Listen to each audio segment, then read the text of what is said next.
It's your boy RantNRavinFection, and I want to talk about this topic, and I've been meaning to talk about this topic for a while. It's about movies, specifically stupid scenes in good movies. Yes, I'm talking about, there's a lot of good movies out there, and there's a lot of great movies, well written, good storyline, great characters, memorable movies. But I noticed that there are some scenes that are just totally stupid, totally fucking retarded, like things that just doesn't make any sense, and you say to yourself, hey, that wouldn't happen in real life. That doesn't even, like, that's not even, something that would happen in something that would be realistic. Like, it's not even a big thing, it's not even a big deal, but it's just, they try to pass it off as something that would actually happen, but you kind of just go, what the fuck? That wouldn't happen. That wouldn't really happen. That doesn't even make any sense. Why the fuck did that happen? And I'll give you some examples right now.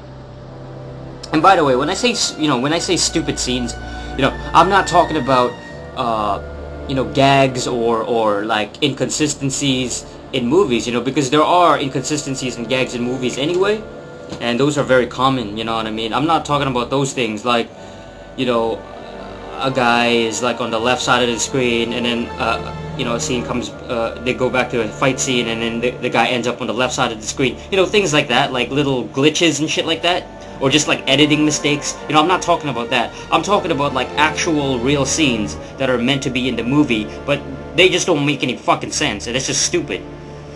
And let's begin. I'm gonna start it off with The Matrix. Yeah. So The Matrix is a great movie. One of the best movies from the 90s, definitely. But there's a particular scene in this fucking film which just makes me go, what the fuck? That's not fucking it. That's not, that just makes me shake my head. And the scene I'm talking about, you all remember when they were in the fucking house, and this was before they got fucking ambushed because Cypher, that scumbag fucking traitor, ended up turning against them and turning him into the fucking agents.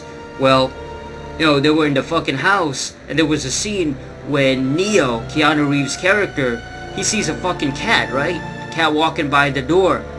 And then, like 2 seconds later, he sees the same fucking cat walk across the fucking door. And then Keanu Reeves goes, oh, deja vu.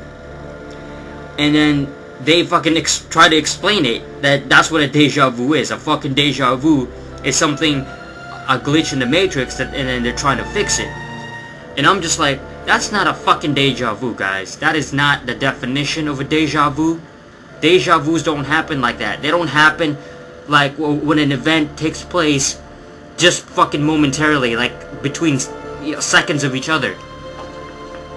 A fucking deja vu is like a psychological thing. It's almost like this, it's almost like a flashback, like you're remembering something that happened in the fucking past, whether it's like a few weeks ago, a few months ago, maybe even some years ago, okay? But it's not in fucking seconds. That's not a fucking deja vu, because it's a memory kind of thing. It's like your mind flashes back to a certain area that happened already in your fucking life, and it's like so similar or almost identical that you think to yourself, oh, I've been here already, I've been here before. But when you see two fucking cats walk, across a fucking door, like just like, less than a minute from fucking each other, that's not a deja vu though. That doesn't even make any sense. So that's not the definition of a deja vu. And I mean, I appreciate the fact that they tried to, explain what a deja vu is, but what they should have done was have an event happen to fucking Neo, like earlier in the movie, and then have it span, maybe, take some fucking time, maybe a couple of weeks, couple of months, and then have that same shit happen again, instead of like momentarily between fucking seconds, which is not a deja vu. Alright.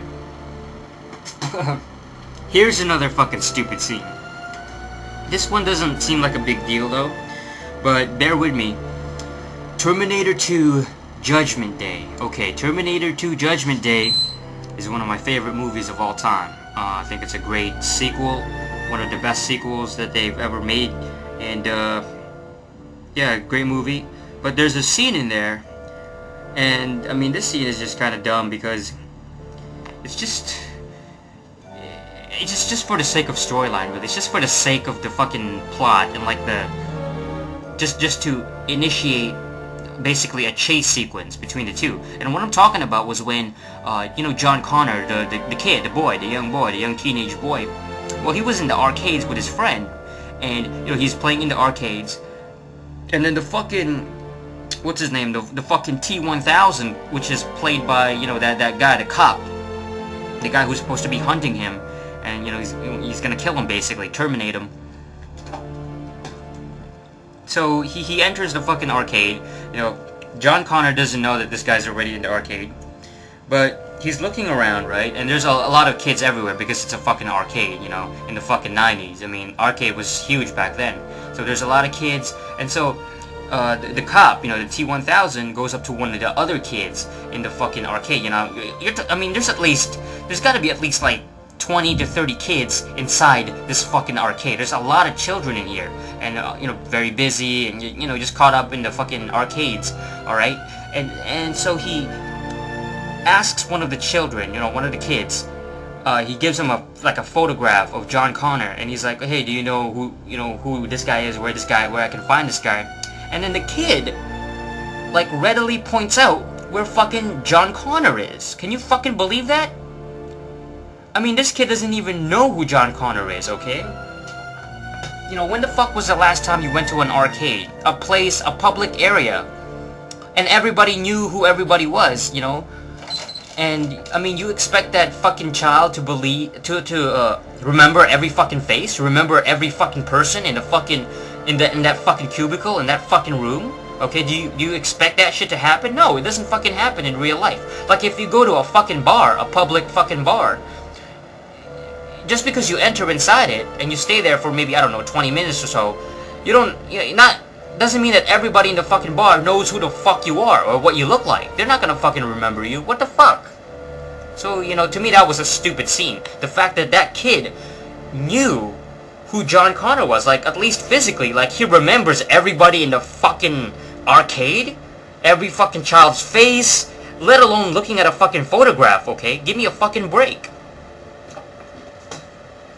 And I mean, realistically, I don't think that kid doesn't even know who John Connor is, because, I mean, you know, it just doesn't, it's a fucking public area, they don't seem to be, you know, associated with each other, so it's just a stupid scene, okay? It's just a stupid scene. I mean, it would have made more sense for the T-1000 to actually look around the arcades, you know what I'm saying? I mean, why do you need to go look around in a fucking arcade and ask where a certain person is? Just use your fucking eyes, stupid. I mean, you know, if the T-1000 is so fucking good, I mean, he's already such a fucking marksman. Like, he already knows where the specific location where fucking John Connor is hanging out at the fucking arcade. He already knows that he's in the same fucking arcade, in the same exact room. Why the fuck would he take the time to ask other people inside that fucking room? Why can't he just look around? Okay, use your fucking eyes, T-1000. So stupid. It's like he goes inside the arcade and all of a sudden he needs a fucking help. He needs a fucking guide. He needs a fucking hitchhiker's map. He needs a fucking GPS to find a guy standing like 20 feet away from him. Fucking stupid. You know. Anyway, yeah, that was a retarded scene. Okay, one final movie, and it's kind of a sci-fi theme, you know. Here's another sci-fi movie, and I think this movie has so many fucking holes in it, and it's just ridiculous, but I'm gonna end it with Alien. Yep, from the late 70s, the classic Alien movie with Sigourney Weaver. I mean, we all know who it is, you know, the classic Alien character design. I like this movie, you know, this is a great movie, this is a great sci-fi movie, one of the best sci-fi movies ever made, one of the best character designs for an extraterrestrial character, okay? It's a horror slash sci-fi flick, and, you know, there's a lot of suspense and everything. One thing that really bugs me about this film, though, is why the fuck is everything so fucking dark in this goddamn movie? I mean, seriously? I mean, you have this big fucking vessel, this big fucking ship. I don't know, what is this, a fucking cargo ship? You know, a reconnaissance ship? Whatever the fuck it is, this big fucking vessel, the size of a fucking Empire fucking vessel from Star Wars, okay? It's so fucking unrealistic because, first of all, it's only got 7 people inside it. What the fuck is that shit? You'll never fucking see that in real life, okay? You don't see a fucking cruise ship with like 7 fucking people. You'll never see a big fucking ship, you know, with only 7 fucking crew members. That doesn't even make any sense. You know, you would realistically expect more people to operate in that fucking ship. You know, at least 20 to 30 people or something, okay? Give me a fucking break. And why the fuck is everything so goddamn dark? Why is every fucking room so horribly unlit, you know? And why are there so many fucking monitors everywhere? Like TV